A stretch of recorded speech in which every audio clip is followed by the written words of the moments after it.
They blocked him from boarding, questioned his ticket, and called for backup, all while ignoring the fact that he held the keys to a $48 million contract with their airline. There was nothing out of place about Dorian Brandt that morning. His suit was pressed. His collar sat perfectly on his neck. He moved through JFK's Terminal 4 like someone used to early mornings and late meetings. In his left hand, he held a dark leather garment bag. In his right, a first-class boarding pass bound for San Francisco. He was flying out for the Western Produce Sustainability Summit, where he was scheduled to deliver the keynote speech. At 58, Dorian had done this routine too many times to count. He wasn't the kind of man who needed attention. He preferred quiet efficiency. But that morning, something snapped in the air the moment he reached Gate 17. The line to board hadn't yet formed. A few people were hovering nearby, sipping coffee, scrolling their phones. Dorian walked up to the desk calmly, gave a polite nod to the young woman at the gate, and handed her his boarding pass. She didn't scan it. Instead, she looked up at him, and looked again. Slower this time. The kind of look people give when they're not sure whether to speak or stall. Dorian waited. No rush in his posture, no question in his eyes. "This lane is for premium passengers only," she said with a sharpness that didn't match the situation. "I know," Dorian said evenly. She blinked, scanned the boarding pass, finally, and paused. Her hand hovered over the scanner but didn't click. Instead, she looked back at him, then to a colleague behind her, whispering something that made the other woman peek over her shoulder. Dorian didn't flinch. She turned back. "I'm going to need to see some ID," she said. He tilted his head just slightly. "You don't usually ask for ID when scanning a pass. Is there a problem?" She hesitated. "It's just a security measure." There was no policy requiring ID checks at the gate. He knew it. So did she. He pulled his wallet from his inside pocket, handed over his license. She held it like she didn't know what to do with it, then placed it awkwardly on the desk without scanning anything. "Wait here for a moment." Dorian glanced down at the pass. His name was printed clearly. Dorian Brandt. He said nothing. The gate agent walked a few steps away and whispered again, this time to someone in a dark uniform. Within moments, a security officer was walking toward them. Dorian had experienced this before. Not often, but enough. The sudden switch from professionalism to suspicion. The moment someone decided he didn't belong.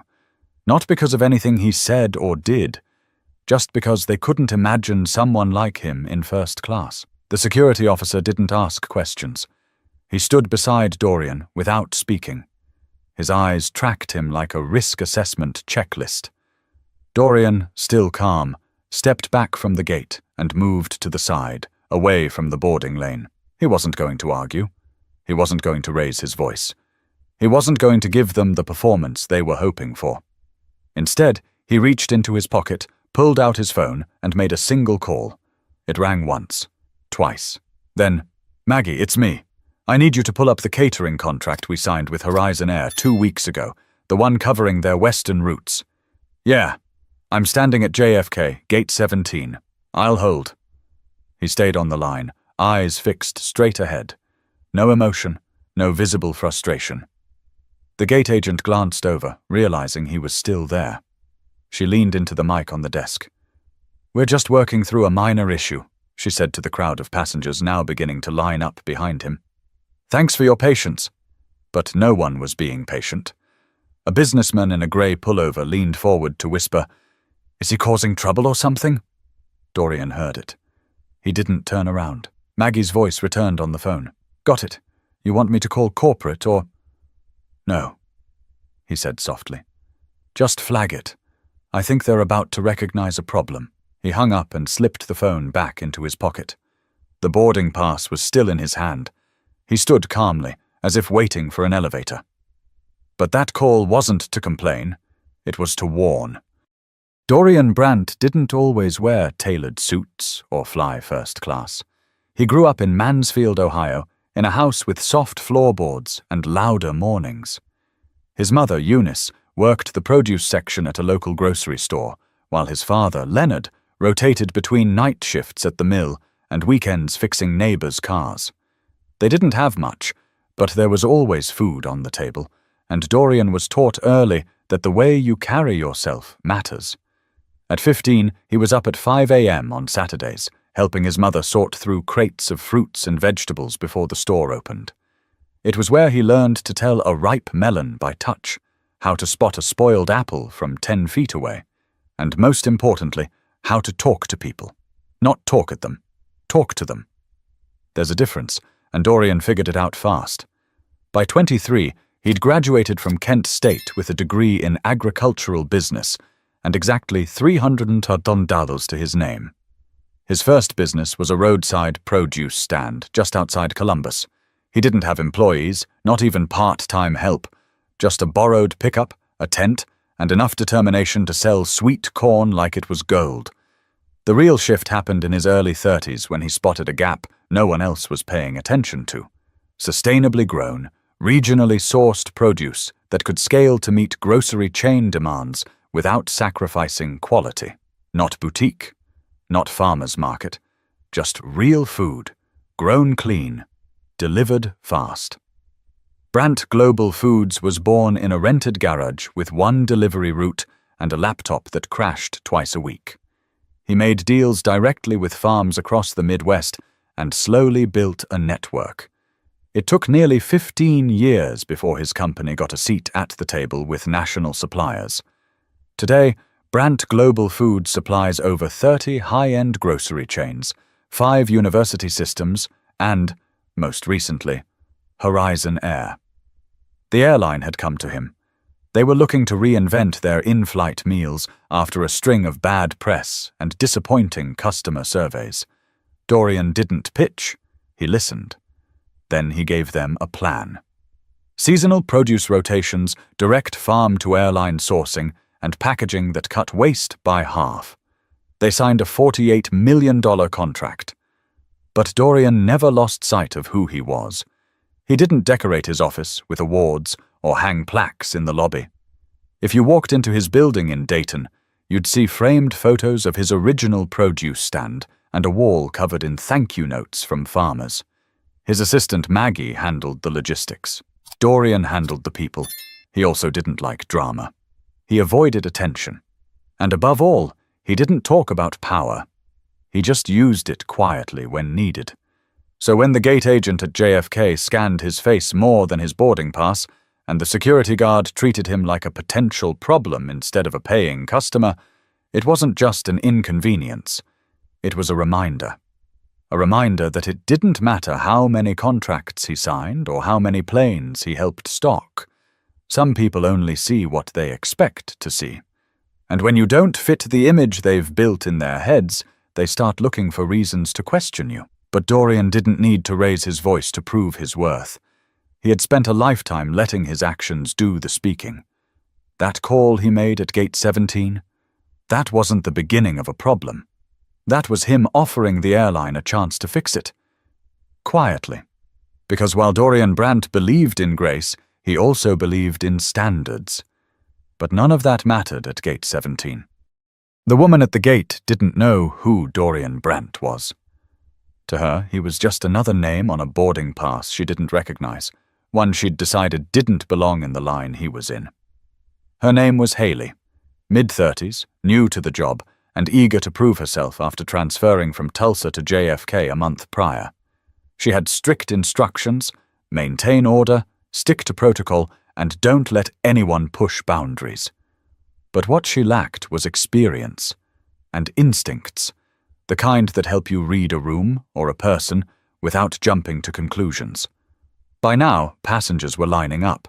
A man in a navy windbreaker with a Bluetooth headset paced near the front. A woman with a floral carry-on stood behind him, eyeing the delay. Haley adjusted the mic on her collar and muttered something into it about needing backup. She glanced back at Dorian, who stood off to the side, relaxed but still present. Her co-worker, Mia, leaned over. "Is there actually an issue?" Haley shrugged. "He says he's first class." Mia raised an eyebrow. "His pass says he is. What's the problem?" Haley frowned. "Just doesn't feel right." That's when Mia's posture shifted. Not dramatically, just enough to send a message. Be careful. But Haley wasn't paying attention. She was focused on her screen now, pretending to search for a booking note that didn't exist. The security officer, meanwhile, stood by with arms crossed, glancing at Dorian from time to time, but offering no explanation for his presence. Passengers continued to board. The first-class lane was thinning. Haley glanced toward the gate. She looked nervous now, but didn't want to lose face. Then Dorian's phone rang. He stepped a few feet farther away to answer it. Maggie's voice was steady. "Okay, I've already sent an alert to their regional VP. I also looped in Jack Renner.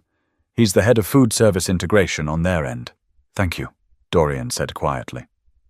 "Keep me posted." He hung up. No expression on his face. Just calm. Back at the desk, Mia was getting uncomfortable. She pulled Haley out. "Do you realize who he is?" she whispered. "That's Dorian Brandt. I saw his company on the vendor list last week. The new produce deal with Horizon." Haley's stomach turned. "Wait, what?" "Yeah, he owns Brandt Global Foods. They're working with us." Haley's mouth went dry. She looked back at Dorian, who hadn't moved. His boarding pass still in hand. No expression of anger, no confrontation. "Maybe we should just board him now," Mia offered. But Haley panicked. "No, if we do it now, it looks like we—" She was cut off by a voice in her earpiece. A supervisor. "Haley, I need a status on the hold at gate 17. We're showing a delay flag." She froze. "Just handling a passenger issue, but it's under control." The supervisor didn't sound convinced. "Make sure it is. We've got execs from corporate flying in this morning. No surprises." Haley tried to steady her hands. She looked over at Dorian again. His calm made her feel smaller by the second. She wasn't dealing with a problem. She was becoming one. Mia turned toward him, ready to apologize, but just then, the boarding door beeped. Another passenger stepped through. A man in khakis glanced back and said, "What's going on with the hold-up?" Haley didn't answer. Her voice had disappeared. Then Dorian took a slow step forward, not toward the desk, but to the glass wall overlooking the runway. He stood there, hands folded behind his back, watching a line of luggage carts move past. He wasn't in a rush. He wasn't anxious. He was watching time work in his favor. Haley was watching it run out. But the people in charge were already on their way. 10 floors above the airport terminal, in an office that overlooked the tarmac and the Manhattan skyline beyond it, Cynthia Reyes was halfway through a croissant and a quarterly operations report when her desk phone rang. She didn't usually take calls from unknown numbers, but this one had been forwarded twice, and her assistant flagged it as urgent. "This is Cynthia," she answered. "Hi, Cynthia. Maggie Geller calling on behalf of Dorian Brandt, CEO of Brandt Global Foods. We've just been alerted to an incident involving Mr. Brandt at Gate 17. Cynthia sat up a little straighter. "What kind of incident?" Maggie's voice remained professional. "Your staff seems to have denied him boarding despite his first-class ticket. We're concerned it may escalate." Cynthia didn't waste time asking for details. She had seen Dorian's name enough to know the stakes. Horizon Air had only recently finalized its supplier contracts for the next fiscal year, and Brandt Global wasn't just any vendor. They were the vendor. They were supposed to help overhaul the airline's entire food service image after a disastrous social media campaign exposed their frozen meals and wasteful packaging. This wasn't just bad customer service, it was a live fire inside a room full of gas. "I'll handle it," Cynthia said quickly, standing up and motioning to her assistant. "Is he still at the gate?" "He is. Calm, but clearly being mishandled." Cynthia was already out of her office, jacket in hand, heels echoing down the hallway. She turned to her assistant. "Get me Sean and Elise from Brand Protection, now!" Meanwhile, down at corporate headquarters in Minneapolis, Jack Renner's phone rang during a working lunch. "Jack," Maggie said, skipping formalities. "Dorian's being detained at the gate. JFK. Horizon staff flagged him for no reason." Jack nearly dropped his fork. "You've got to be kidding me." "Nope. He called it in personally." Jack pushed back from the table. "I'll get Cynthia on it. She's already moving. You might want to prep legal just in case." He didn't respond, just hung up and started dialing. If this went public, it could dismantle months of work on the new campaign rollout. There were press releases scheduled, launch videos in editing. Dorian Brandt was going to be featured in their fall Fresh Flight initiative as a face of modern food sustainability. That face was now being sidelined at an airport gate by someone who didn't know who they were dealing with. At gate 17, Haley was beginning to sweat. She could feel the shift, not just from Mia's icy silence, but from the passengers who were now openly murmuring about the delay. People were pulling out their phones, checking the flight status. Still no boarding.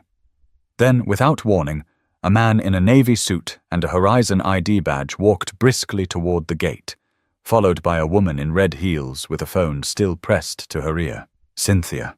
She ended the call, lowered the phone slowly, and surveyed the scene. Dorian didn't move. He watched her approach but didn't step forward. He knew exactly who she was. Cynthia extended her hand, calm but direct.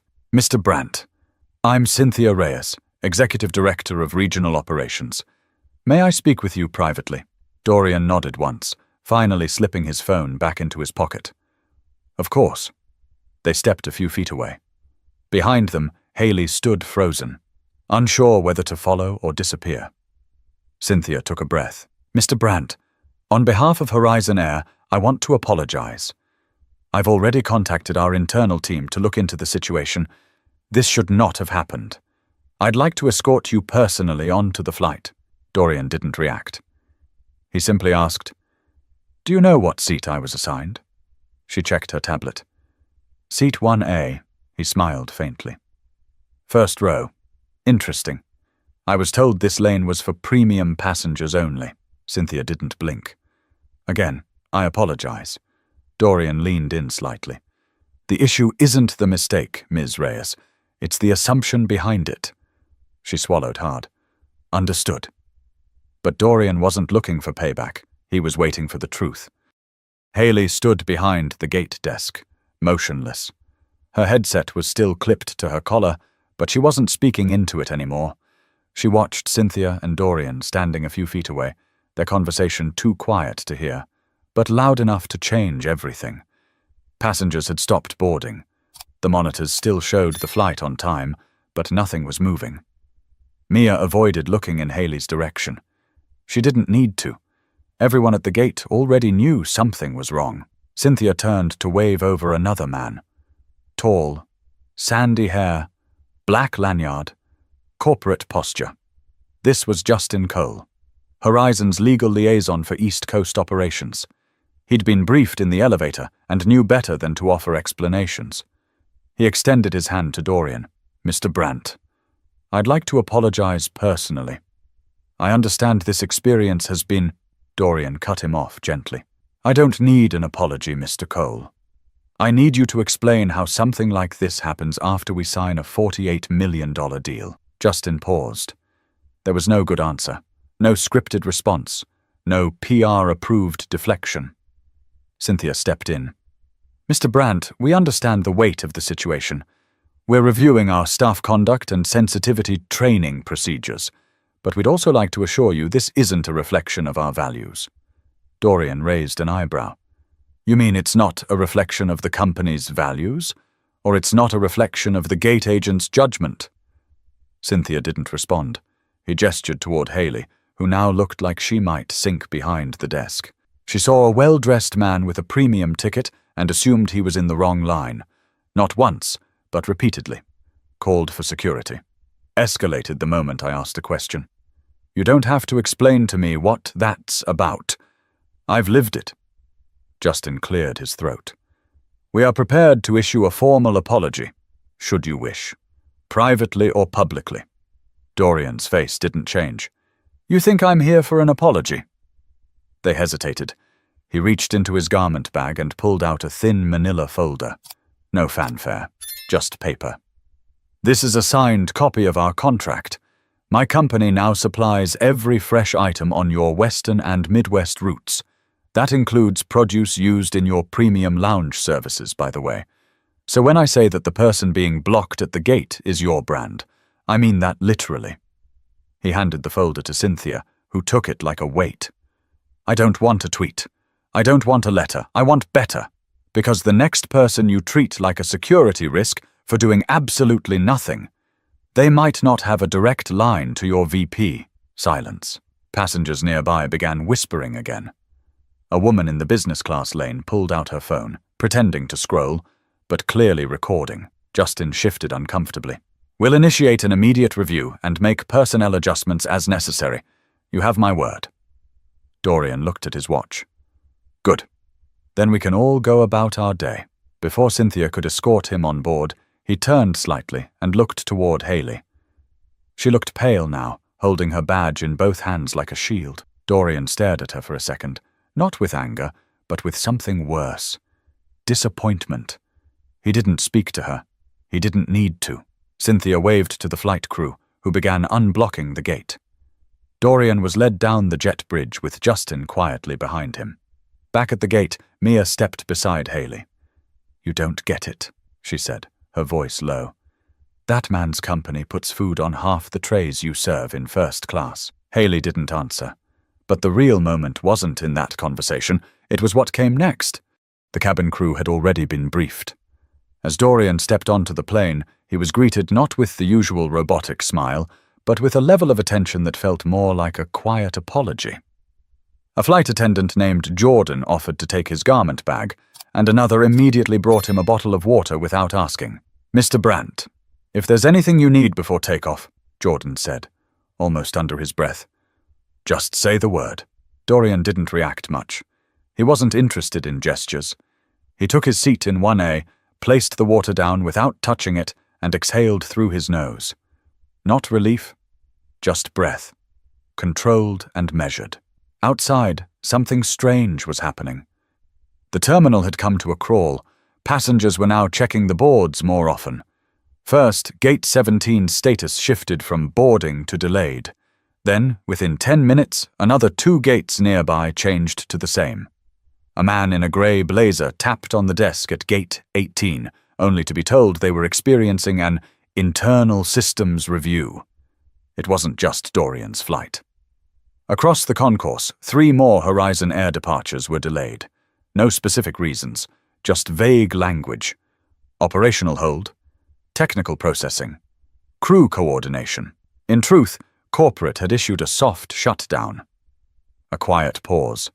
Cynthia Reyes, after escorting Dorian on board, had walked straight into a secure meeting room behind the terminal. She was now on a call with legal, HR, and crisis management. The directive was clear. Before this incident spilled into the public, everything needed to be assessed. Gate logs, staff notes, internal comms.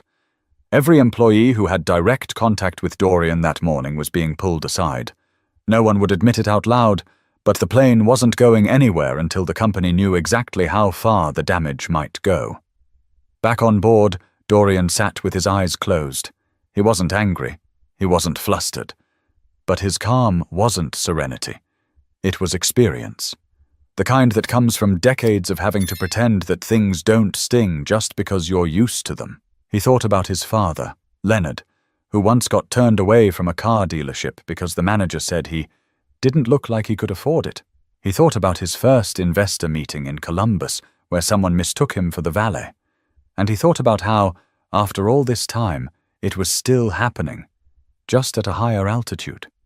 Jordan came back. Mr. Brandt, he said gently, we've been asked to delay departure briefly. They're working through something with the terminal team. We'll keep you updated. Dorian nodded once. Jordan hesitated, then added, I saw what happened out there. It wasn't right. Dorian opened his eyes. Thank you. Silence lingered for a second. Then Jordan said, I told my younger brother to watch your talk at the sustainability conference last year. He's studying agri-science. You made it feel real for him. Just thought you should know. Dorian looked at him for the first time since boarding. A small smile. Not performative, just human. I appreciate that. As Jordan walked away, the pilot stepped out of the cockpit and conferred with a senior crew member near the front.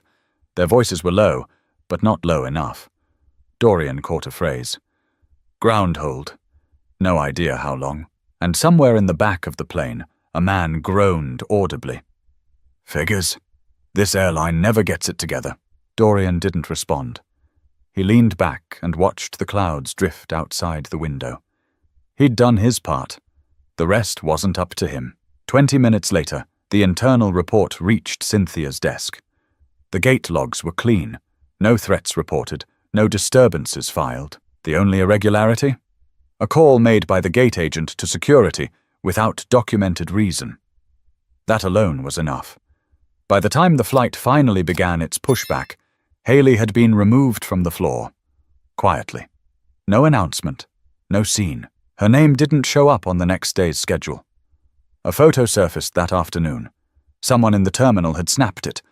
Dorian standing calmly near the gate, a phone to his ear, with the caption, "He didn't raise his voice. He didn't move, but the whole airport listened." But stories like this don't always end the way you'd expect. The plane touched down in San Francisco just after 1:15 p.m. local time. Dorian was one of the last to leave the aircraft, taking his time as passengers rushed toward ride-shares, baggage claims, and connections. He didn't check his phone until he was already in the back of a black Lincoln, headed toward the Marriott, where the Western Produce Sustainability Summit was already underway. The notifications were stacked. Emails from Horizon execs, a text from Maggie letting him know the legal team had reached out with a draft letter, and a link to a local news blog that had somehow picked up on the JFK incident. Nothing viral, nothing explosive. Just a quiet ripple moving through the right circles. Inside the conference ballroom, the crowd was buzzing. Dorian entered unnoticed at first, but as he made his way to the side of the stage where his keynote was scheduled, a few attendees began to recognize him. He exchanged short greetings, shook a few hands. No mention of the airport, no sympathy, just business, the way he preferred it. He took the stage 20 minutes later to a full room. His keynote wasn't about what happened at Gate 17, not directly. It was about resilience in the food supply chain, about how small assumptions in sourcing, in storage, in delivery create big consequences. He told a story about a beet farmer in Kansas who nearly lost his harvest to one missed email, and how that one email became a turning point in streamlining his company's communication systems. But toward the end, he paused. He looked out at the room. Business people, suppliers, university researchers, logistics experts, and said, "Sometimes the problem isn't the system. Sometimes it's the shortcuts we take in reading people." There was a moment of stillness. He continued, "Whether we're talking about a new grower, a supplier, or someone standing at a gate with a valid boarding pass, what we assume tells the world more about us than it does about them." That got quiet applause. Not thunderous, just real. Afterward, as Dorian walked off stage, a man from a Seattle distribution firm stopped him and said, "Hey, that thing you said about shortcuts hit me harder than I thought it would." Dorian smiled. That's where the rot starts, in the shortcuts. Back in New York, Cynthia Reyes sat in her office reviewing a report from the internal audit team. Haley's file had been flagged, but Dorian hadn't asked for her to be fired. He hadn't asked for compensation. He hadn't even responded to the offer for a written apology to share publicly. He didn't need to. The airline's senior staff knew exactly what had happened, and they knew exactly how close they'd come to losing more than a contract. In the following weeks, Horizon quietly announced a new partnership with a civil rights advisory group focused on workplace sensitivity and bias prevention. A few press outlets connected the dots. Dorian was mentioned once, indirectly, in a quote from a Horizon spokesperson. "Recent events reminded us of the work that still needs to be done." Dorian didn't comment. He didn't post. He didn't retweet. He went back to work. And when Maggie asked if he wanted to talk to the press after GQ reached out for an interview request, he said, "Tell them I'm busy feeding people." Weeks passed, then months, and yet the story lingered. Not because it exploded online, but because people remembered it. People who were in the terminal that morning told it over dinner. People who saw the photo of him standing still with a phone to his ear started using it in presentations about silent leadership. People who worked at Horizon Air, they whispered about it in break rooms. Gate agents started thinking twice before assuming, before reaching for a headset, before calling for backup without reason. And somewhere in Ohio, a retired grocery worker named Eunice Brandt read the article online, smiled to herself, and said aloud in her kitchen, "That's my son." Sometimes the loudest thing you can say is nothing. If this story stayed with you, subscribe for more stories that matter.